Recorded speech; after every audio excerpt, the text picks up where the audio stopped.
CCP deleted Marxism, Maoism, and many ideologies from its rulebook while keeping Xi's thought. Unusual signal, Xi Jinping's beyond imagination power. Former senior Chinese media reporter applied for 100 jobs and still got rejected. China probes U.S.'s Micron for cybersecurity practice. U.S.-China tug-of-war reveals $13 billion drop in TikTok founder's wealth. Recently, the Chinese Communist Party, CCP, published the book Working Procedures for the State Council. This book is a new edition of CCP rules. What surprised observers was that the book did not reference Marxism, Leninism, and even Maoism, who is the CCP's founder. In addition, writings by former CCP general secretaries such as Jiang Zemin, Hu Jintao, and even Deng Xiaoping have also been deleted. According to RFA, meanwhile, in the book, the order to follow the lead of the ruling Communist Party Central Committee with Xi Jinping at the core remains unchanged. Australia-based current affairs commentator Zhang Guangzhong said this revision of the rules highlights the importance of allegiance to Xi Jinping and seeks to play down the influence of Mao, Zhang, and Hu in a bid by the party leadership to take back control of the State Council. Zhang added, in this revision of the rulebook, the freedom of the State Council to promulgate policies is limited while centralization of leadership continues. We also see Xi Jinping a guiding role in the work of the State Council. Political commentator Huang Changgen commented, in recent years, the State Council usually has some room to negotiate with the party leadership, but that's all gone now. Huang predicted sooner or later they'll take those references out of the party charter too. They are making it clear that there's only one signboard for the party to follow now. The rest no longer exists, and the old concept of group of senior leaders at the party center is gone too. Kai Chi, a member of the Politburo Standing Committee of the Chinese Communist Party, CCP, accompanied Xi Jinping on his visit to Russia. He confirmed that he had assumed the role of chief of the CCP Central Office. Ming Pao analyzed the anomaly behind this on March 28th. According to Ming Pao, the appointment of Kai Chi means Xi Jinping's status has further been enhanced from the 20th National Congress. The Central Office is primarily responsible for the day-to-day secretarial, administrative, and security work of the CCP Central Committee. The chief of the Central Office is the Internal Affairs General of Zhongnanhai. For the past 40 years, the Secretary of the Central Secretariat or an alternate member of the Politburo has been chief of the Central Office. The only exception was Wang Dongqing, a standing member of the Politburo, who was the chief of the Central Office during the particular transition period after the Cultural Revolution. Kai Chi is the fifth member of the Politburo Standing Committee and the number one secretary of the Central Secretariat. Currently, he is in charge of the Central Office, equivalent to the General Secretary of the CCP Central Committee, raising the CCP Central Office's status to an unprecedented level in the past 40 years. Previously, the Central Office's status was similar to that of the Central Organization Department, the Central Propaganda Department, and the Central United Front Work Department. But under Kai Chi's leadership, the Central Office will be headed by a state-level leader. As such, its status will be higher than other ministries while strengthening the CCP Central Committee's control over party and state organizations. The analysts said, although Kai Chi has enhanced the Central Office's status, it has also indirectly enhanced Xi Jinping's power. Whether he has a domestic visit or a business trip abroad, he is always accompanied by a standing member, which is equivalent to restoring the party chairman system in a distorted way. Although Xi Jinping is not normally the party chairman, he is in reality. Wang Hu, a Chinese affair expert, gave a similar analysis to Da Jiyuan on March 28th. Previously, the standing committee members were all in one group, while the general secretary was only the group leader. Now it's different. Xi Jinping is at the core, equal to the emperor, so the Politburo Standing Committee must revolve around Xi Jinping. However, Wang Hu also saw the other side of the problem. Xi Jinping is facing a double crisis. First, his high concentration of power will quickly become the target of public criticism, so whether Xi can control the situation still needs to be discovered. Wang Hu said, Xi Jinping has already drawn close to Mao Zedong.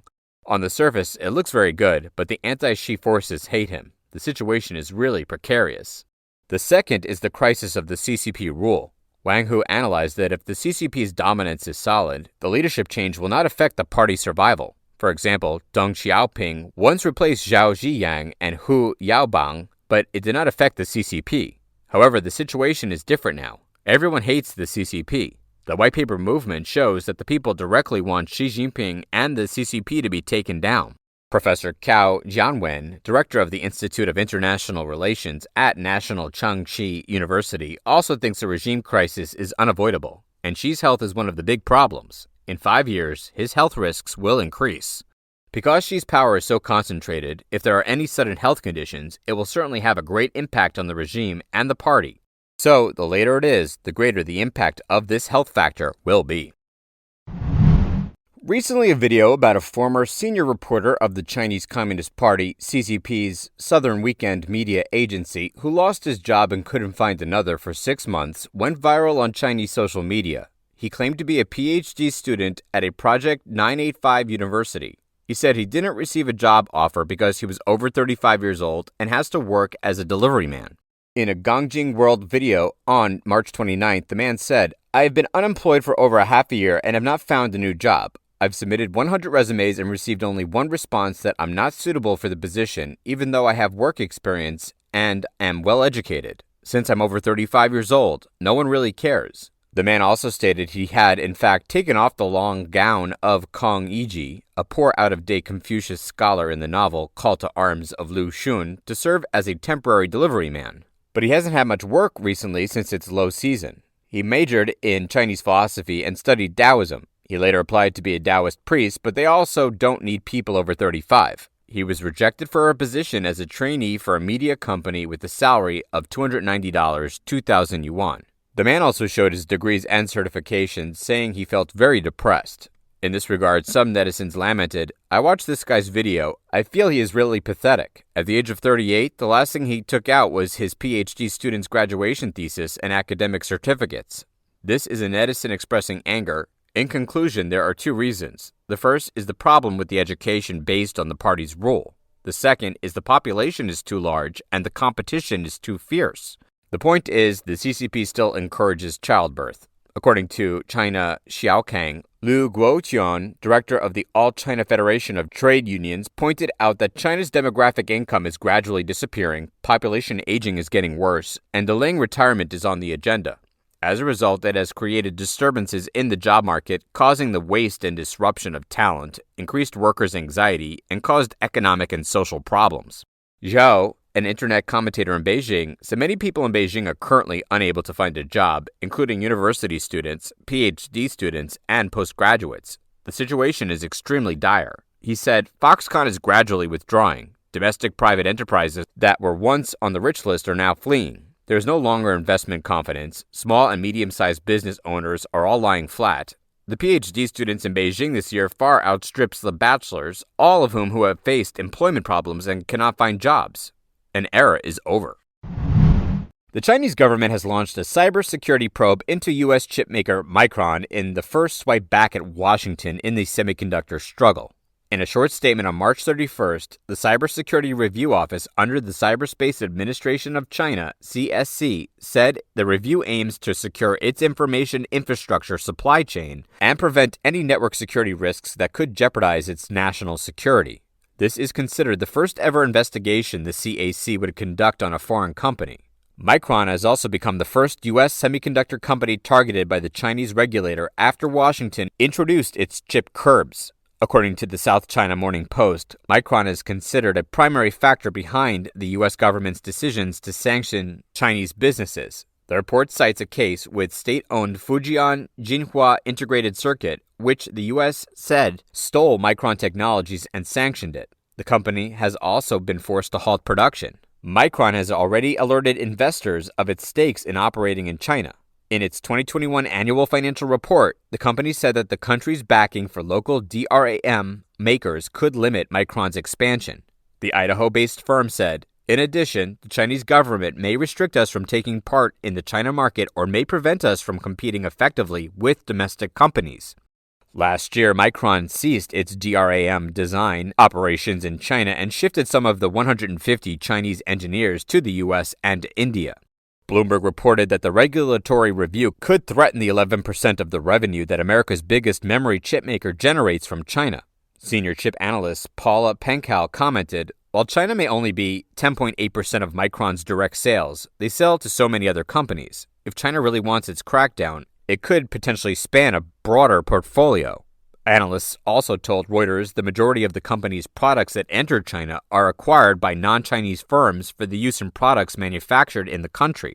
Matthew Bryson from Wedbush Securities said punitive actions against Micron could suggest a broader shift in Chinese policy, with other U.S. vendors with large Chinese exposure now potentially at risk of similar actions.